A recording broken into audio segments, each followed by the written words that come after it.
Deuteronomy chapter 8. All the commandments which I command thee this day shall ye observe to do, that ye may live and multiply, and go in and possess the land which the Lord sware unto your fathers. And thou shalt remember all the way which the Lord thy God led thee these 40 years in the wilderness, to humble thee and to prove thee, to know what was in thine heart, whether thou wouldest keep his commandments or no. And he humbled thee, and suffered thee to hunger, and fed thee with manna which thou knewest not, neither did thy fathers know, that he might make thee know that man doth not live by bread only, but by every word that proceedeth out of the mouth of the Lord doth man live. Thy raiment waxed not old upon thee, neither did thy foot swell these 40 years. Thou shalt also consider in thine heart, that as a man chasteneth his son, so the Lord thy God chasteneth thee. Therefore thou shalt keep the commandments of the Lord thy God, to walk in his ways, and to fear him. For the Lord thy God bringeth thee into a good land, a land of brooks of water, of fountains and depths that spring out of valleys and hills, a land of wheat and barley and vines and fig trees and pomegranates, a land of oil, olive, and honey, a land wherein thou shalt eat bread without scarceness, thou shalt not lack anything in it, a land whose stones are iron, and out of whose hills thou mayest dig brass. When thou hast eaten and art full, then thou shalt bless the Lord thy God for the good land which he hath given thee.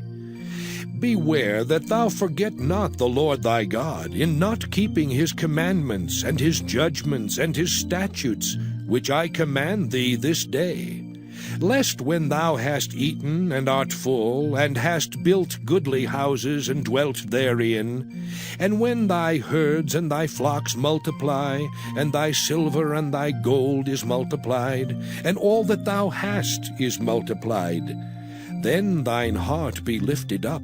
and thou forget the Lord thy God, which brought thee forth out of the land of Egypt from the house of bondage, who led thee through that great and terrible wilderness, wherein were fiery serpents and scorpions and drought, where there was no water, who brought thee forth water out of the rock of flint, who fed thee in the wilderness with manna, which thy fathers knew not, that he might humble thee, and that he might prove thee, to do thee good at thy latter end. And thou say in thine heart, My power and the might of mine hand hath gotten me this wealth. But thou shalt remember the Lord thy God, for it is he that giveth thee power to get wealth, that he may establish his covenant which he sware unto thy fathers, as it is this day. And it shall be, if thou do at all forget the Lord thy God, and walk after other gods, and serve them, and worship them, I testify against you this day, that ye shall surely perish. As the nations which the Lord destroyeth before your face, so shall ye perish, because ye would not be obedient unto the voice of the Lord your God. Lord destroyeth before your face, so shall ye perish, because ye would not be obedient unto the voice of the Lord your God.